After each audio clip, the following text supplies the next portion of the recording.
Hey everyone, Jason here from Off the Beaten Path. Welcome to the start of our 2023 border track trip. By the way, if you want to pick up some stickers or patches, jump onto our Buy Me a Coffee page, buymeacoffee.com/OTBP, Off the Beaten Path.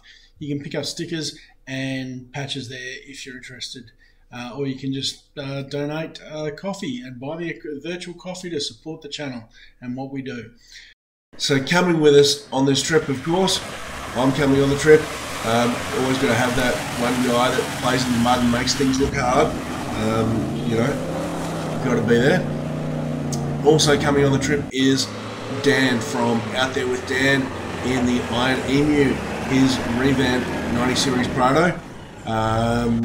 Coming along with us as well is Troopy Matt, pushing that 75 Series Troopy as hard as he possibly can,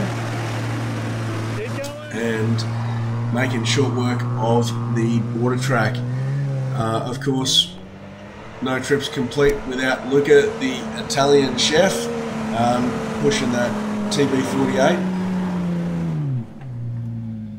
And we also have Paul with us again, Mr. Control, bringing along his FJ Cruiser. So epic trip, can't wait to get into it. Hey everyone, Jason here from Off the Beaten Path. So it's the last day of the trip, and Matt and I, Troopy Matt and me, we're back at camp trying to sort out our electrical issues. So shout out to Dan from Out There with Dan for capturing this footage for us. So this is over the other side of the inlet.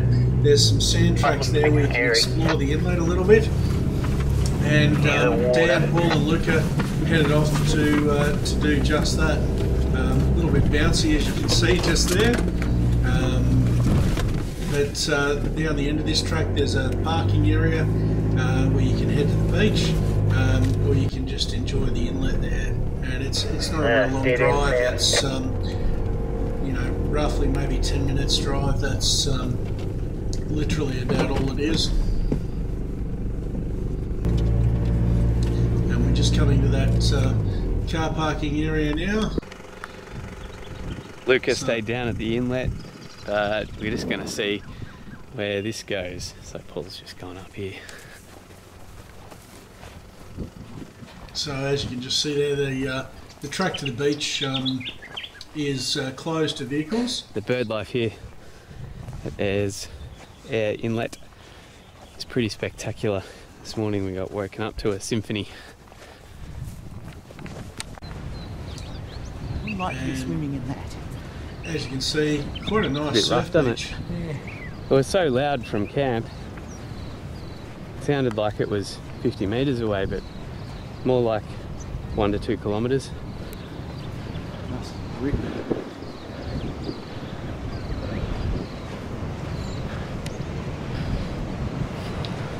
So quite a nice surf beach there at Aire Inlet. If you enjoy swimming in the surf. Surf lifesaving. Catch the rip out. Not controlled, of course. So only for confident, strong swimmers. Well, the inlet is a much probably safer place to swim.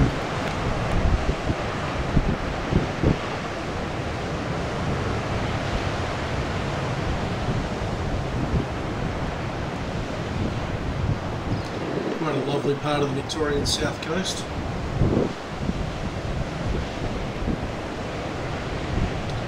It was reasonably early in the morning when the guys headed out there. I think it was like 8, 9 o'clock, something like that, probably 8 AM. And then after checking out the beach, they've headed back to the inlet.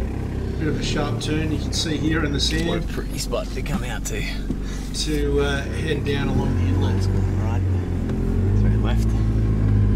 Spin around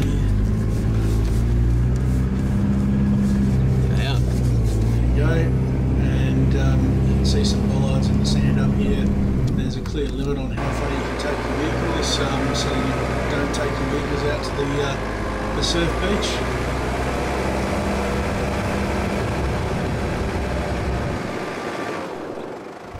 And there's Paul and Luca already pulled up. So while these guys were doing this, Matt was looking at his charging problem, which developed yesterday, and I actually had Matt's King's solar blanket hooked up to the 76, trying to get some charge into the battery, because we had to jumper lead it, which we didn't get on footage, but after we finished the Old Coach Road, just to get back to camp, I had to be jumper leaded twice to get power into the battery. Some guys on the jet ski coming up from the campground. Looking to see if they can get through to the surf beach line.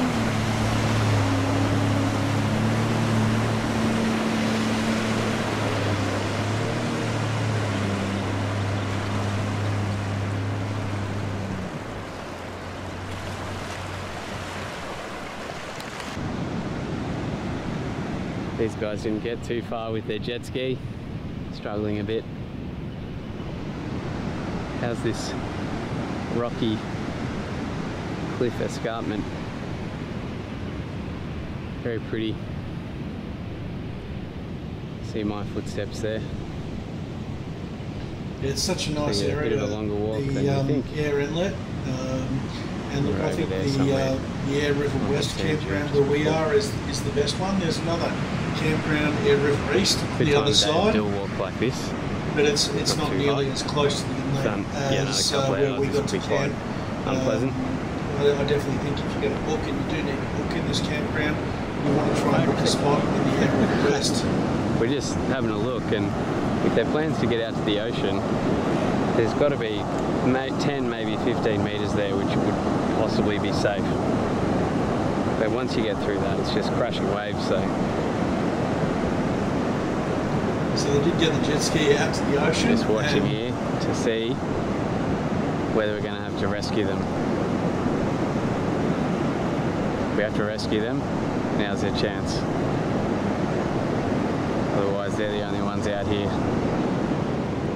for a long way.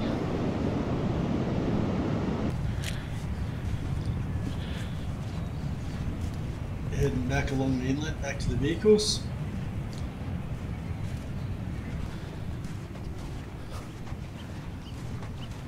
Left their doggy there. Definitely a nice spot and well worth visiting. Somebody's been there and chewed the sand up, turning it around. Why the fuck did he go into... Oh, this was to launch the jet ski off it somehow. That wasn't here when I was here. No. A bit dangerous, I think. Like 1, 2, 3. That was a nice little stop. It was. Yeah. Glad we did it. Yeah, beautiful. It's really nice scenery. Perfect weather. Yeah, this little inlet will be good for the kids to swim in, so we're definitely coming back to this one too.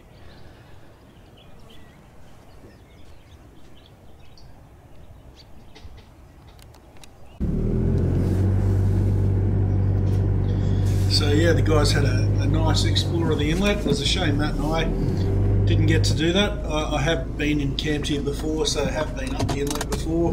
But yeah, it's a shame I wasn't able to do that this time.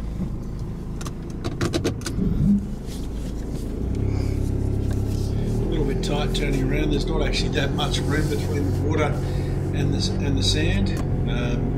Dan's managed it nicely there. And so they're just heading back along the track. There's a nice little bridge over the inlet back to our campground where Matt and I have been packing our gear up and working on our respective cars. Goodbye, Aire River Inlet. As you can see, the sand's reasonably thick and soft. See how Jason and Matt are going. Definitely want to let your tyres down a little bit.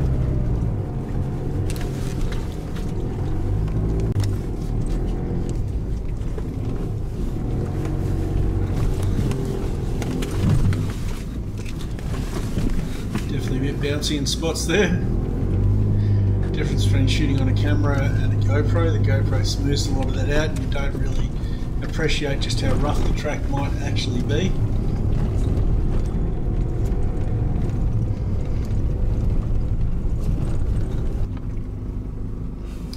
And just coming coming back to the bridge now to head back over to the West Campground where Matt and I are.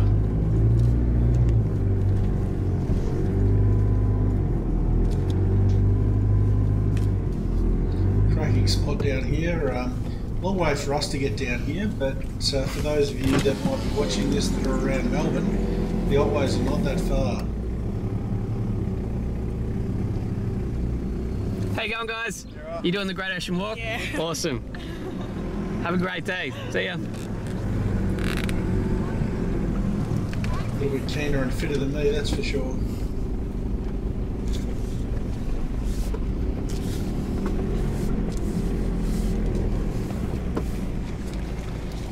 Five-ton gross limit. I don't think that's the 3 loaded 4 drives. Maybe me and Paul.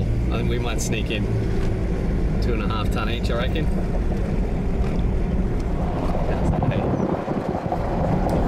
Perfect. Back into camp. See how the other guys are going. So yeah, great shot of the inlet there as Dan's coming across the bridge, and yeah, our campsite was just down here on the right hand side. You can see Troopy Matt in there behind the trees, and yeah, he was of the belief that a relay was a bit of his issue with his non-charging, and I've got the solar blanket up trying to get as much juice as I can into the battery. How's it going here? Juice and batteries? Charging, yeah, getting packed up, so we'll see how long it lasts. At least you and Matt are going the same way for the most part. So, but, yeah, as long as his 12-volt system keeps going. Well, that's the question, but yeah. So yeah, one likely dodgy alternator combined with a vehicle that's also got 12-volt issues is not a great combination to try and drive how many kilometres? 400? Oh look, it's only about 400 k's, yeah. Yep. So, but we've got a king solar blanket between us, so you know, better than nothing. Like we were saying yesterday, the V8 Land Cruiser 76 solar powered. That's it, hybrid electric. Hybrid electric. You know, I'm feeling a lot happier now that I know the solar blanket's working. Like, it may not be doing an outstanding job, but it's working. So, you know, it's a question of time. That's all. So, yeah, yep. I'll get there. So before we left camp, I thought it was worth a quick revisit to the koalas. They were fairly prolific around camp, that's for sure.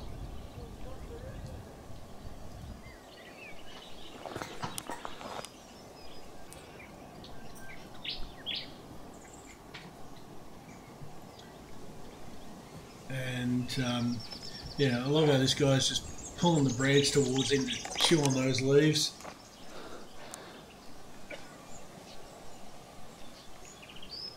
They certainly managed to sit what looks like fairly precariously. Yeah, he's not satisfied, he's got other leaves he wants. Pulling the branch. Yep, that's the branch he wants.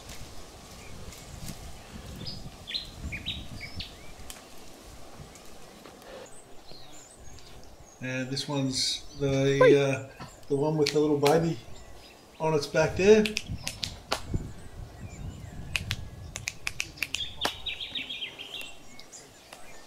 They're looking down at us, they're both... See the little baby's nose? Yeah, that was cute though, mate. Yeah, that was perfect. Now the baby's gone for a bit of a climb there on his own.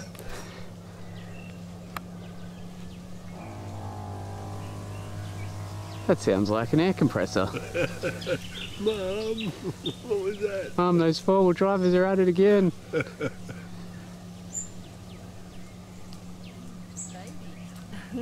Good day, how you going? Hi. Very cool. Synchronized scratching.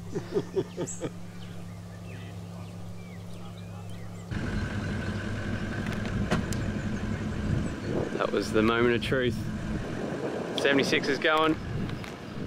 So that was the question, was it actually going to have enough juice in the battery to start after sitting all night? But it looks like the solar blanket did put just enough juice in it to get it started. The voltage still wasn't great. I don't recall exactly what the voltage was sitting out, but off the beaten path. Now that it's started, I'm wasting no time getting out of here. So we're heading from here to the Redwoods. That's kind of the breakup point for the group. Most of the group had never been to the Californian Redwoods. Troopy Matt. Luca may have been there before. Soon not to too be sure. an established YouTuber. And so yeah, once the car's started, I'm moving out of here. So Troopy Matt and I are not running any of our screens, charging anything. We're running the absolute bare minimum electrics because neither of us, as far as we can tell, have our batteries charging correctly. So yeah, heading out of camp, back across the bridge out of the Great Ocean Road to head up to the Californian Redwoods.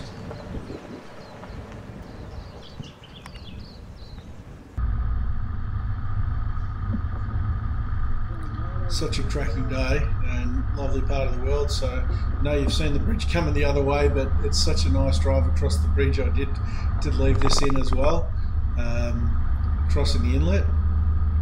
You see the walking area there on the left hand side, so there is a pedestrian safe area for pedestrians to get across the bridge. Boat ramp just there on the left as well, you can see. And just up the way we're heading out now, you'll see in a minute, is the Aire West Camp Ground.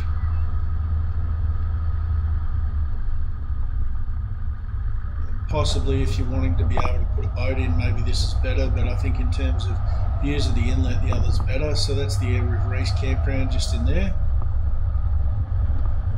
It's a little bit further from the water than the West Campground. And yeah, it's not too long a drive along there before we're back at the Great Ocean Road and heading to the California Redwoods.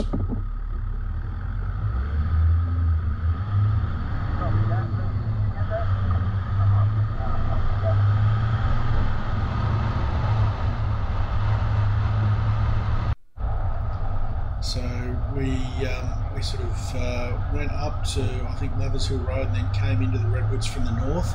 A lot of the HEMA maps, even for this area, don't mark things like the falls and the Redwoods. I'm not sure why that is, but yeah, the tourist maps certainly do.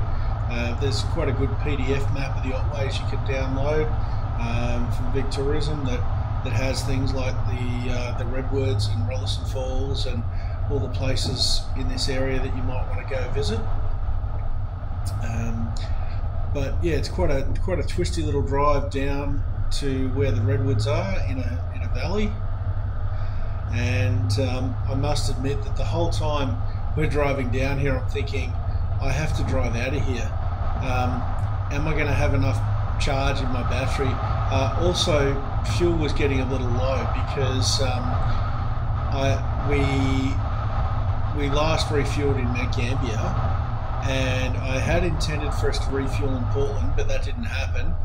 And then we ended up bypassing service stations along the Great Ocean Road through Warrnambool and Port Fairy as well, where I thought, well, we'd probably refuel at one of those places. So we're all running a little bit low, except for those of us with long-range tanks like Troopy Matt, and I think even Dan in his Prado, he's got 140 litres or something standard. So not sure about the FJ, but that seems to be pretty good on juice. So I guess mostly it was Luca and I that were feeling the pinch a little bit.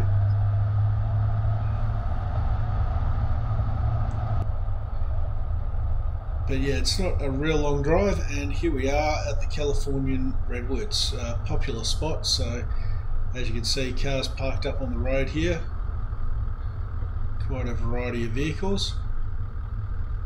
And I just saw that little spot on the end and I thought, well, I'll pull in there because there's half a chance that Luca or someone could get in beside me later on, if need be, to put some juice in my battery to keep me going.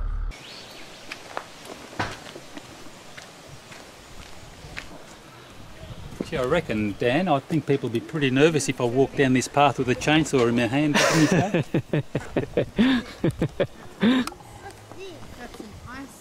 Always good for a laugh, Luca.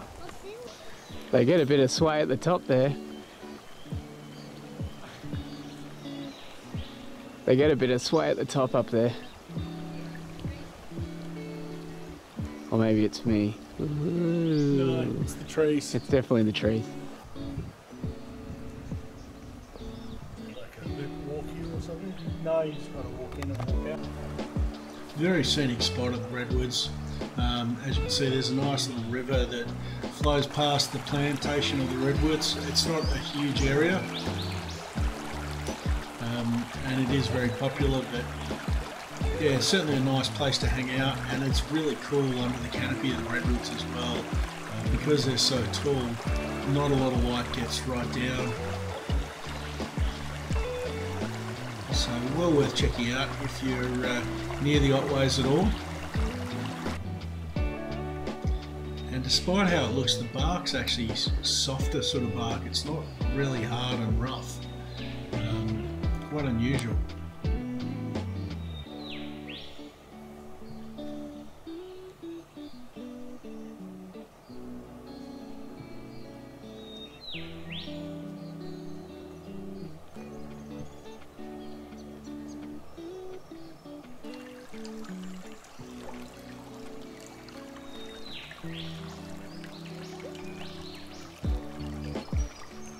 Again, shout out to Dan from Out There with Dan. He took all this footage. I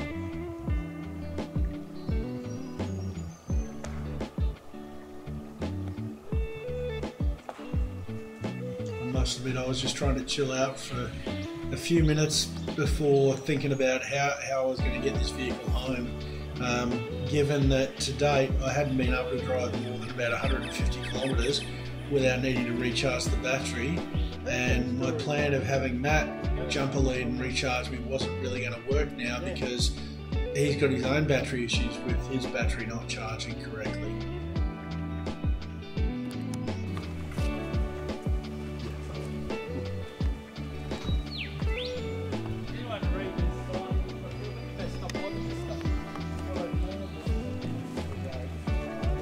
Oh, these are planted. Yes. 48. Yes. Okay, so that's 52, 73 years. 73 years. I believe so. 75 years. They were planted as a test plantation, but I think they decided they weren't fast growing enough. So 75 years to get this length. That's not bad. No. Did not know that. What do you reckon, Luca? We get the chainsaw out? What do you reckon? I reckon I will. Yeah, I'll stand behind you. Just to see what people are going to do and see how they react.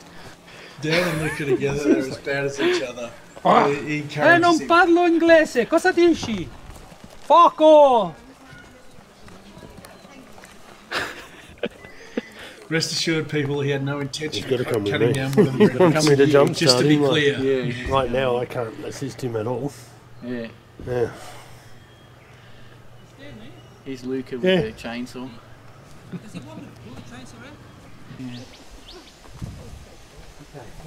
So yeah, that was Troopy Matt just talking to Paul about him and I getting home and how he's not able to help. So because he's got his own 12-volt issues. So yeah, heading off to get Luca to put some charge into the 76. What's that say? The red bit. I don't know.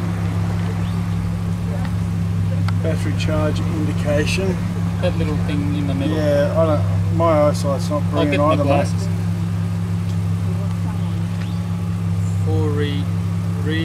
For recharge. So if that's red, it needs to be charged. But that's fucked. This battery's fucked. What are we seeing on that thing there? Yeah. So yeah, it's red. So it's red. It's definitely destroyed. Whether we destroyed it by driving around, but I doubt it. I don't know. I've disconnected.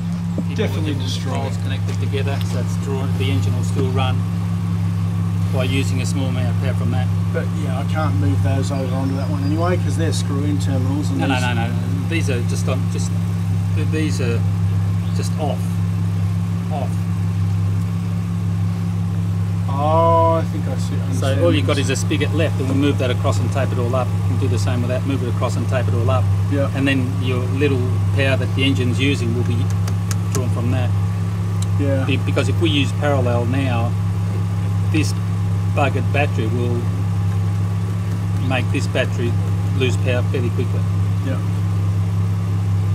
That's an option. But if we can get to, you know, supercar or wherever, get a new battery. Look, we've nursed it this far. Yeah. Oh, good. Wait, you want to take this with you and give it back to me when I next see you? Okay, sure. Yeah, that might get you out of a pinch. Cool. Yeah, so we'll do that. Well, what an adventure. We're pushing on to Colac. I got nothing working on the dash. I got the fuel light on. Battery voltage is really not good. I'm not even looking at it. So, it's been an epic trip. I think we're going to need a new battery to get me home. We've asked a lot of this electrical system, so anyway, maybe Colac we can sort that. Just made it to the BP at Colac. Literally, car stopped running out on the road there and I rolled to the Bowser. I kid you not. That's weird. Okay, this is it. We're doing the run for home now. We got everything shut down in the car, turned off. I've just bought a new battery because the other one was cactus, well and truly. Looks like the alternator's still a problem, so we're going to have to fit that alternator that we bought at Narracourt anyway. But yeah, it's 3:30, just leaving Colac, and I've just fitted the Century. It's a 810 cold cranking amps, extra super heavy duty battery for this vehicle. Just fitted that, and hopefully that's going to have enough juice in it to get me home, where I can get the alternator fitted.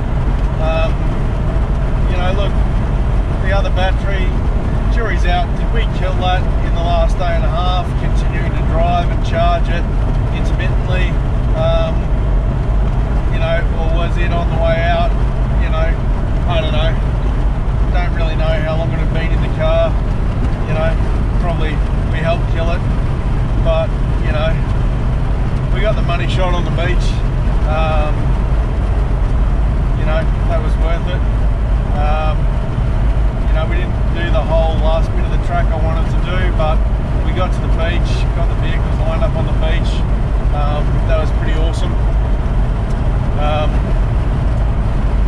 And we did Old Coach Road, which was, look, it was pretty nuts actually to do it.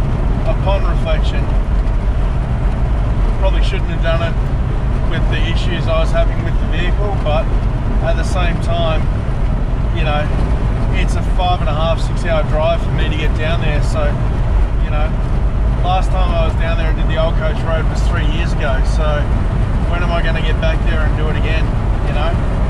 So we did it, and yeah, it was good fun.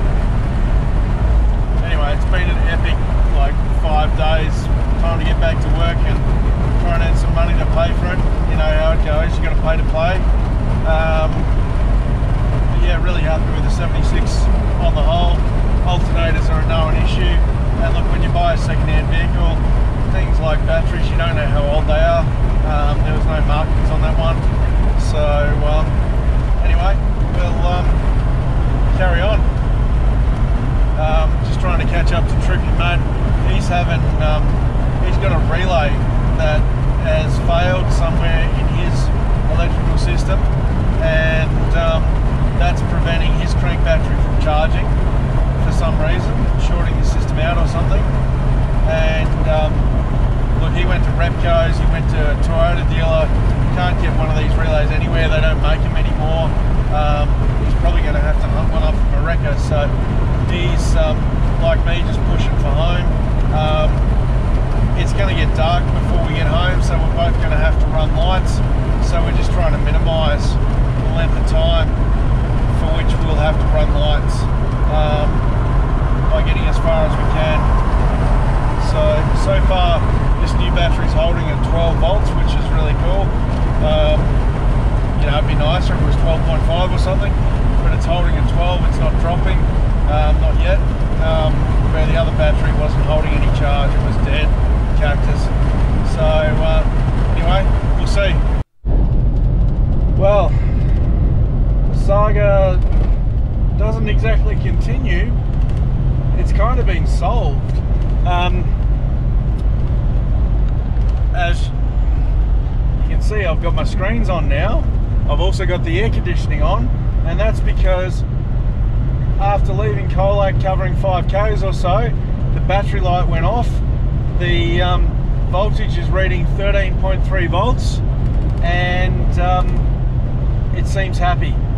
So I don't know if the crank battery was the problem all along, or if the alternator's got some intermittent thing going on with it. I don't know. I don't know. So the thing is, I'm going to be able to drive home tonight, and it's charging, so that's good. Maybe it was the battery all along. Look, I just don't know. Anyway, we'll cross that bridge when we get to it. Troopy Matt's still ahead of me, and I'm catching up to him. Yeah, he's still got his own 12 volt issues. So I'm going to, you know, we'll follow each other well. I'll get him to tuck in behind me on the way home, and that way, when it gets dark, he can, you know, he won't run his lights to save his battery, and I'll run mine. That's the plan anyway. So yeah, right now heading for Geelong. 4 hours, 44 minutes till home. This has been an epic trip, like, really has. Great bunch of guys. Just, yeah, epic. Weird issues with the car, but you know, you get that. So anyway, looks like after the drama of the last few days, I'm going to get home without too much of an issue, which is just friggin' amazing. But you know, started the trip with 12 volt issues, kind of ended the trip with 12 volt issues. Yeah, that just seems to follow me from car to car. Anyway, carry on. Thanks for watching, guys, especially if you watched all the way to the end.